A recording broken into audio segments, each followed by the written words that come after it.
Bonjour tout le monde, ici Philippe Deveau, guide à l'enrichissement pour ma santé financière. Aujourd'hui, je vais vous parler d'une chose qui est très importante. Ça s'appelle la valeur nette. Donc, la valeur nette, c'est un des indicatifs de la richesse d'une personne. C'est pas la seule indicatif, mais c'en est un qui démontre à travers le temps si une personne s'en va dans la bonne direction ou non par rapport à son enrichissement. Parce que c'est beau avoir un revenu qui est très élevé. Par contre, s'il y a beaucoup de dépenses, il fait en sorte qu'en bout de ligne, il n'y a pratiquement plus d'argent qui reste dans les poches dans le but de pouvoir investir et acquérir des actifs. À ce moment-là, ça ne sert pratiquement à rien. Donc, il ne faut pas se baser seulement sur les revenus, mais il faut regarder le net en réalité, qu'est-ce qui reste. Et de ce net-là, ben ça, c'est ce qui va servir à acheter des actifs. Et là, c'est là qu'on va voir en réalité si une personne s'enrichit. Parce que la valeur nette, de la façon que ça fonctionne, pour ceux qui ne le savent pas, c'est les actifs, donc le total des actifs, des avoirs que vous avez, moins le total des passifs, donc des dettes que vous avez en général. Donc ça va donner votre valeur nette, donc ça va donner un montant d'argent. Et si votre valeur nette augmente à tous les mois, ben ça c'est parce que vous êtes à ce moment-là sur la bonne voie. Par contre, si c'est le contraire, si elle diminue ou que justement elle ne varie pas positivement, à ce moment-là, vous vous enrichez pas. Même s'il y a beaucoup d'argent qui rentre, s'il n'y en a pas beaucoup qui sont utilisés pour vous enrichir en valeur nette, en actifs, mais vous vous enlignez pas vers l'enrichissement.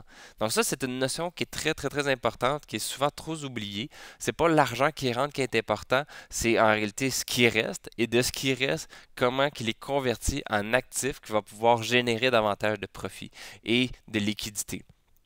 Donc, une personne qui s'enrichit, c'est quelqu'un qui réussit à augmenter sa valeur nette mois après mois, année après année. Parce que c'est réellement ça qui va faire en sorte qu'à un moment donné, une personne va être à ce moment-là soit indépendante financièrement ou va être libre financièrement parce qu'elle se trouve à avoir plus d'actifs et ces actifs-là génèrent la majorité du temps des rentrées d'argent, des liquidités qui vont faire en sorte qu'il va avoir davantage de rentrées d'argent que de sorties d'argent. Et c'est ce qui fait que quelqu'un devient indépendant financièrement, en acquérant des actifs qui génèrent des profits. Donc, ce qu'il faut faire attention, c'est si on y va du côté comptable, il y a beaucoup de choses qui sont considérées comme des actifs.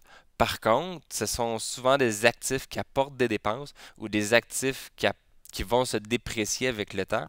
Donc à ce moment-là, ça, c'est pas nécessairement des bons actifs. Il faut faire attention parce qu'il y a des bons actifs comptables et il y a des mauvais actifs comptables. Donc, pourquoi je dis comptable? Parce que c'est en lien avec la comptabilité. Donc, en réalité, un des exemples les plus populaires, c'est la voiture.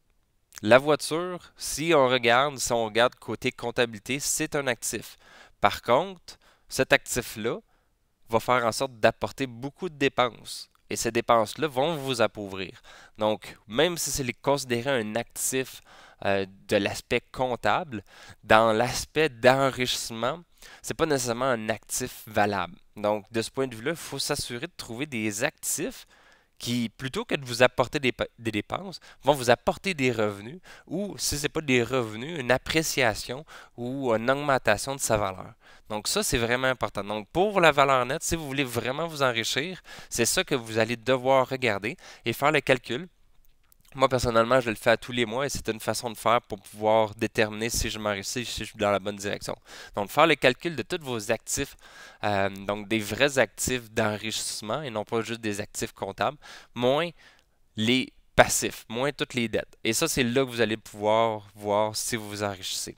Donc, arrêtez de regarder votre revenu, arrêtez de focuser sur les revenus. C'est pas ça qui est le plus important. Oui, c'est important, mais c'est pas ça qui est le plus important pour votre enrichissement.